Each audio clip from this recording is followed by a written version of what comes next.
ભૂત અને ભવિષ્યની પ્રતિકૃતિઓ સાથે ખાસ થીમ પર સુરતની એક શાળાનો વાર્ષિકોત્સવ યોજાયો. ભાગલ વિસ્તારમાં બાલાજી રોડ ખાતે આવેલી બાલાજી ગર્લ્સ હાઈસ્કૂલ દ્વારા ભવ્ય વાર્ષિકોત્સવનું આયોજન કરવામાં આવ્યું હતું. સુરતના સંજીવકુમાર ઓડિટોરિયમ ખાતે યોજાયેલા આ કાર્યક્રમની થીમ ખાસ સત્યમ શિવમ સુંદરમ પર રાખવામાં આવી હતી. ભૂત અને ભવિષ્યની પ્રતિકૃતિઓ સાથે યોજાયેલા આ ખાસ થીમ આધારિત વાર્ષિકોત્સવમાં 200 થી વધુ વિદ્યાર્થીનીઓએ ઉત્સાહભેર ભાગ લીધો હતો. હાલની એઆઈ ટેકનોલોજીના યુગમાં પણ વિદ્યાર્થીનીઓ પોતાના ધરોહર સમાન સંસ્કૃતિને યાદ રાખે તે હેતુથી આ થીમ પર કાર્યક્રમનું આયોજન કરવામાં આવ્યું હતું.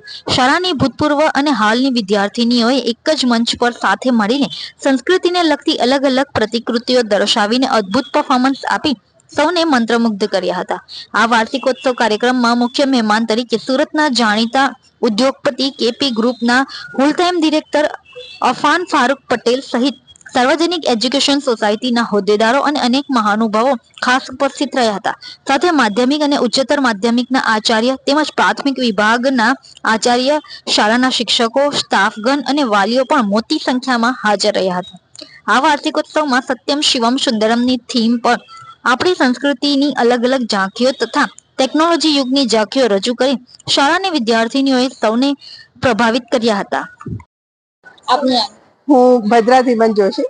હું અહીંયા શહેર સુરતમાં એડવોકેટ તરીકે પ્રેક્ટિસ કરું છું અને બાલાજી ગર્લ્સ સ્કૂલ જેનો આજે આ પ્રોગ્રામ છે એની હું ભૂતપૂર્વ અને વિદ્યાર્થીની છું અને હાલમાં કમિટીની ચેરમેન છું. હું જે શાળામાં ભણી છું એ જ શાળાને આજે ચેરમેન પદે છું અને એક સાંસ્કૃતિક પ્રોગ્રામનો ભાગ છે. એનો મને ખૂબ જ આનંદ થયો છે. અમારી શાળા બહુ વર્ષો જૂની, લગભગ 150 વર્ષ જૂની શાળા છે અને શહેરના નામાંકિત જે વ્યક્તિઓ છે, ડોક્ટર્સ, એન્જિનિયર્સ, વકીલો, એ બધામાં અમારી તે સમયની શાળાની વિદ્યાર્થીનીઓ છે. આ શાળા હંમેશા સુરત શહેરમાં પ્રથમ રહી છે અને હજી પણ એમ જ રહેશે એવી અમારી બધાની ખૂબ શુભેચ્છાઓ છે. અને આજે પણ આ શાળાની દીકરીઓ જે સત્યમ શિવમ સુંદરમ એવા એક અદ્ભુત વિષય ઉપર પોતાનો આ પ્રોગ્રામ કરી રહી છે. દરેક છોકરીઓ ખૂબ જ મહેનત કરી છે. એમણે ખૂબ સારું પરફોર્મ કર્યું છે. એમાં મેં પણ યથાશક્તિ મારાથી જે થઈ શક્યું એવી ગણપતિની સ્તુતિ પ્રસ્તુત કરી છે અને આ શાળા ખૂબ ખૂબ આગળ વધે એવી મારી ખૂબ શુભેચ્છાઓ છે. જી, આજે પોતાની શાળાના વાર્ષિકોત્સવમાં આવેલા છો, કેવું લાગે? ખૂબ જ સુંદર, ખૂબ જ અદ્ભુત લાગે છે. હું 16 વર્ષની હોઉં એવો મને અત્યારે અનુભવ થાય છે કે ભાઈ હું ફરીથી મારી આ સ્કૂલની સ્ટુડન્ટ બની ગઈ છું. મારા એટલા વર્ષો પાછળ ધકેલાઈ ગયા. એટલું આનંદસભર અને તરવરાટ ભર્યું મને અનુભવાઈ રહ્યું છે. આપનું નામ? નમસ્કાર, મારું નામ ડોક્ટર ફાલ્ગુની પટેલ, પ્રિન્સિપાલ કલશો ખાંડવાળા સાર્વજનિક હાઈસ્કૂલ ફોર ગર્લ્સ માધ્યમિક ઉચ્ચતર માધ્યમિક વિભાગ. આજે અમારી શાળાના વિદ્યાર્થીનો એન્યુઅલ ફંક્શન વાર્ષિક ઉત્સવ 2025 સત્યમ શિવમ સુંદરમ આજની અમારી આ થીમ છે. આ થીમ પસંદ કરવાનું મુખ્ય કારણ એ છે કે આજે એઆઈ અને ટેકનોલોજીના જમાનાની અંદર ભારતીય સંસ્કૃતિની ધરોહર કડકભૂત થઈને ભાંગી રહી છે.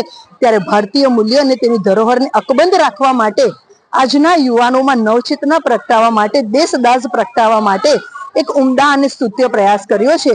અને આજના અમારા કાર્યક્રમમાં 16 to 60 અર્થાત બાલાજી ગર્લ્સની હાલની ભણતી દીકરીઓ અને અભ્યાસ કરી ચૂકેલી લગભગ 60+ જેટલી દીકરીઓ પણ આજે પરફોર્મ કરવાના છે અને તે કદાચ ભૂતોના ભવિષ્યથી હોઈ શકે.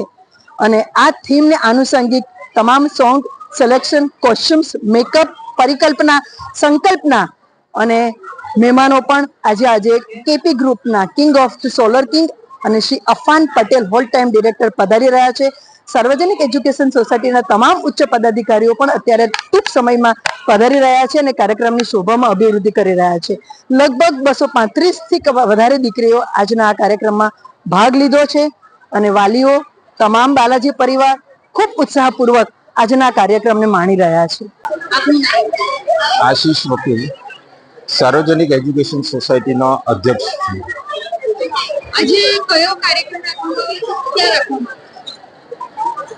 સાર્વજનિક સોસાયટી સંચાલિત કેએલએસ ખાંડવાલા સ્કૂલ ફોર ગર્લ્સ જે 1934 થી સ્થાપના થઈ છે એ અતિ પ્રસિદ્ધ સ્કૂલમાં આજે વાર્ષિક કાર્યક્રમનું આયોજન કરવામાં આવ્યું છે. આજે અહીં આપને એઝ અ ગેસ્ટ બોલાવવામાં આવ્યા છે, શું કહેશો વિદ્યાર્થીને? આજના કાર્યક્રમનો થીમ છે સત્યમ શિવમ સુંદરમ. આપણું ધર્મ સત્યનો હંમેશા મહત્વ આપતો આવ્યો છે અને આપણા રાષ્ટ્રપિતા મહાત્મા ગાંધીજીએ પણ કહ્યું છે કે સત્ય અને અહિંસા જ મારા જીવનનો સંદેશ છે. તો ત્યારે આ સત્ય સતત પ્રચલિત રહે અને આપણે એનું પાલન કરતા રહે એવો જ એક સંદેશો આ કાર્યક્રમથી આપણે આપવા જઈ રહ્યા છીએ. આજની જે યુવા પેઢી ક્યાંક ને ક્યાંક જે સંસ્કારો છે એનાથી દૂર થઈ રહી છે અને ટેકનોલોજી મોબાઈલનો વધારે ઉપયોગ કરી રહી છે, તો એ લોકોને પોતાની સંસ્કૃતિને જાગૃત કરવા માટે એ લોકોને શું કહેશો? સંસ્કૃતિથી જ માણસ બની રહ્યો છે અને આ દુનિયાનું અસ્તિત્વ રહ્યું છે. અને એક શૈક્ષણિક સંસ્થા તરીકે અમારું સતત એક નેમ રહ્યો છે કે આપણી સંસ્કૃતિના જે આપણા સિદ્ધાંતો છે તે સરળ રીતે અને એક સાહજિક રીતે વિદ્યાર્થીઓ સુધી પહોંચે અને એને પોતાના જીવનમાં ઉતારે તો ચોક્કસપણે એક સરસ નાગરિકનું નિર્માણ થાય જે આપણા દેશને મહાન બનાવી શકે.